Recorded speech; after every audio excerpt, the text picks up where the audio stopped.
Assalamualaikum warahmatullahi wabarakatuh. Saya Faris Arfibowo dengan NIM 11254. Di sini saya akan sedikit menjelaskan tentang sejarah peradilan Islam pada masa Rasulullah SAW sampai masa Turki Utsmani.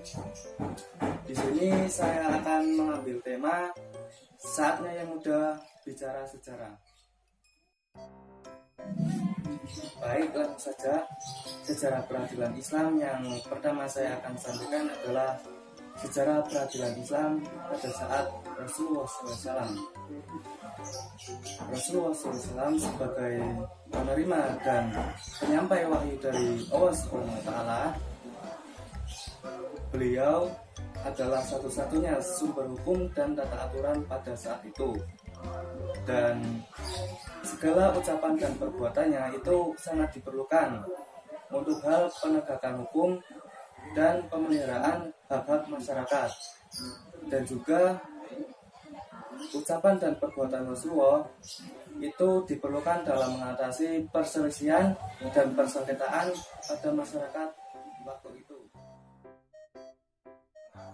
Sumber hukum yang digunakan Rasulullah SAW pada waktu itu yang pertama adalah wahyu yang di dalam Al-Quran, dan yang kedua itu ijtihad beliau bila mana tidak terdapat nasnya secara eksplisit di dalam Al-Quran.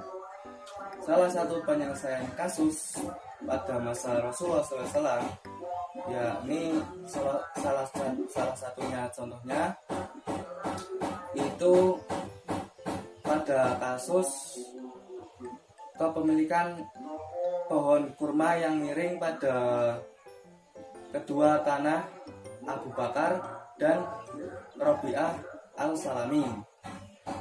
Adapun batang pohonnya itu terdapat di tanah Rabi'ah al-Salami dan ranting pohonnya itu terdapat di Abu Bakar, dan mereka berdua itu sama-sama saling mengakui bahwa pohon tersebut itu miliknya mereka sendiri, dan mereka itu memutuskan untuk menemui Rasulullah SAW untuk dimintai konsultasi bahwasanya pohon tersebut itu sebenarnya milik siapa.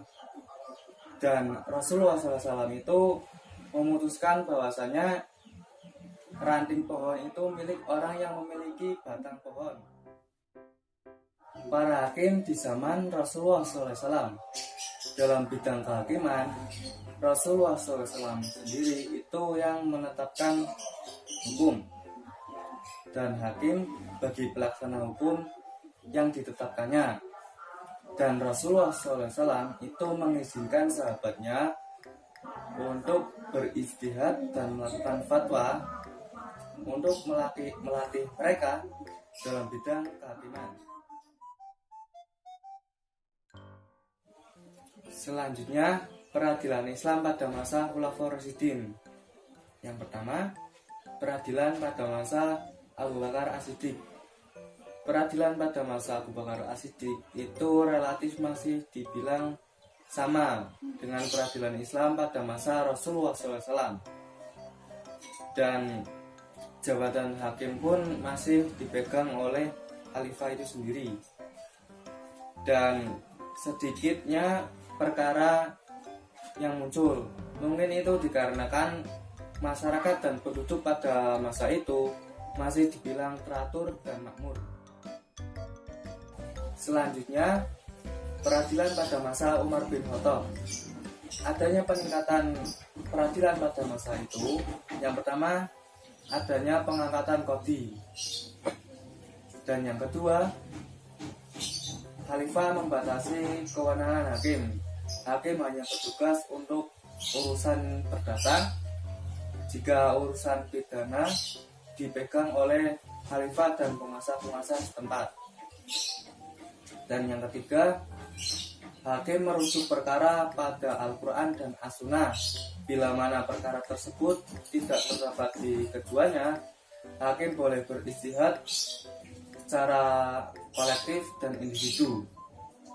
Yang keempat, pengadilan hisbah secara formal.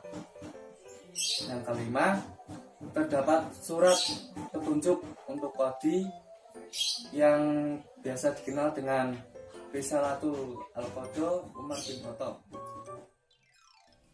Selanjutnya, peradilan Islam pada masa Utsman bin Affan.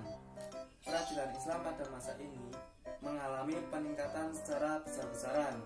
Yang pertama, proses peradilan dilakukan di dalam gedung yang sebelumnya peradilan itu dilakukan di masjid-masjid sekitar. Dan yang kedua, masih mengikuti langkah Umar bin Khattab dalam memilih qadhi. Dan yang ketiga, mengangkat nas qadhi. Yang keempat, memberi gaji kepada qadhi. Yang kelima, membentuk pejabat administrasi peradilan dan menyempurnakan administrasinya. Selanjutnya, peradilan pada masa Ali bin Abi Thalib. Peradilan pada masa Ali bin Abi Thalib yang pertama masih mengikuti langkah khalifah sebelumnya. Dan yang kedua, Ali bin Abi Thalib selalu senantiasa berpesan kepada qadhi agar bertugas berdasarkan keadilan dan rasa kasih sayang terhadap masyarakat. Dan yang ketiga, memberikan petunjuk pengangkatan hakim. Dan yang keempat, memberikan perhatian terhadap gubernur dan hakim dengan bimbingan dan pengarahan. Selanjutnya, peradilan Islam pada masa Bani Umayyah. Peradilan Islam pada Bani Umayyah itu memiliki dua ciri khas. Yang pertama, hakim memutuskan perkara dengan ijtihadnya sendiri dalam hal-hal yang tidak ada nasnya, yang biasa dikatakan dengan ijma. Yang kedua, lembaga peradilan pada masa itu tidak terpengaruh oleh penguasa. Hakim memiliki hak otonom yang sempurna, tidak terpengaruh dengan keinginan-keinginan penguasa itu sendiri. Instansi peradilan pada masa Bani Umayyah itu dikategorikan menjadi 3 bagian.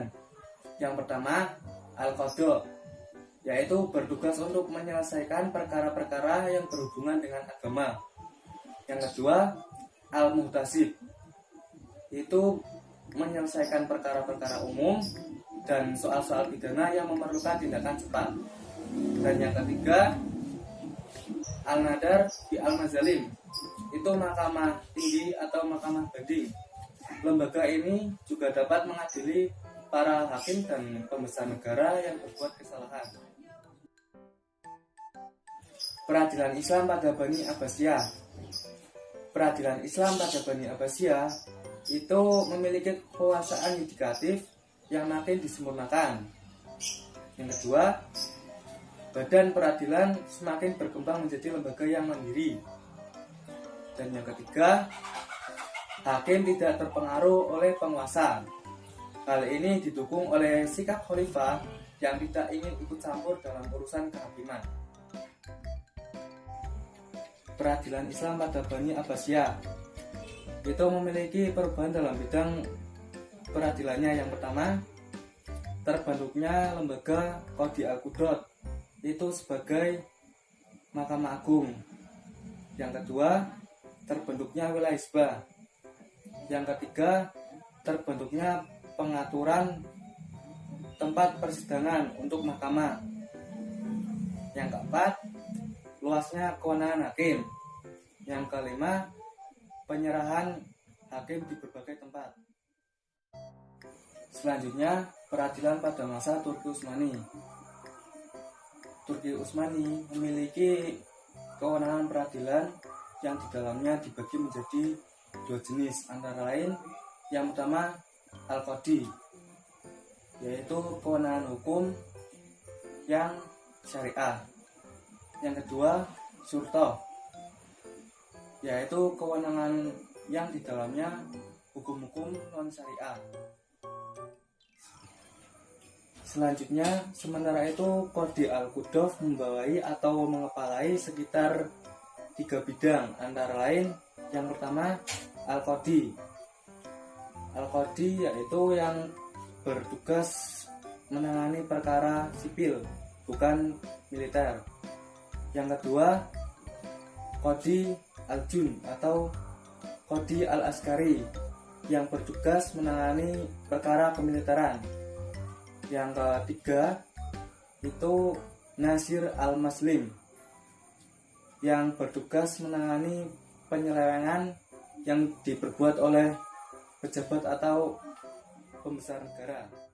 Selanjutnya, bentuk-bentuk peradilan pada masa Turki Utsmani. Yang pertama, Mahkamah Rendah atau Biasa yang bertugas menangani perkara-perkara pidana dan perdata. Yang kedua, Mahkamah Banding yang bertugas mengkaji dan meneliti perkara yang berlaku. Yang ketiga, Mahkamah Tinggi yang bertugas memecat para qadi yang terbukti melakukan kesalahan dan penyelewengan pada saat bertugas.